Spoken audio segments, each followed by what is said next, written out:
So yun guys, gumawa tayo ng screen para sa ating line array. Ayan. Inisprayan ko na to guys. Hindi ko na siya naipakita kung paano kung binend. So yun guys, tuyo na siya. Mamaya kakabit na natin siya sa line array guys. Tara, tignan natin yung aking line array.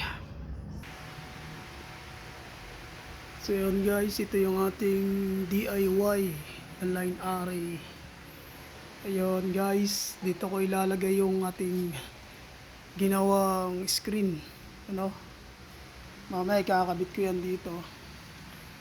Ayan. Ito nga pala guys, papalitan ko ito ng guide wave. Yung horn niya pag nagka-budget na ako. Medyo mahal eh. Nasa 1,005 plus, 1,006, gano'n, 1,007. Wala pa akong budget. Pero papalitan natin yan guys. Ito yung nakaload rito, D12 na 800 watts. Ayan, itong speaker na to. New box to guys. Yan. So yun. Mamaya guys, kakabitin natin yung screen. Salamat sa inyong panonood sa aking maiksing video, no? Kaya guys, lagi kayong nakaabang sa aking mga video. Pakipindot na rin ang ating notification bell.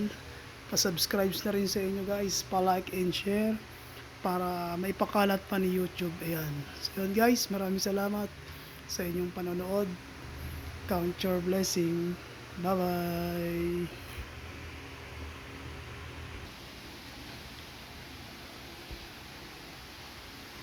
So yun guys, salamat sa inyong panonood.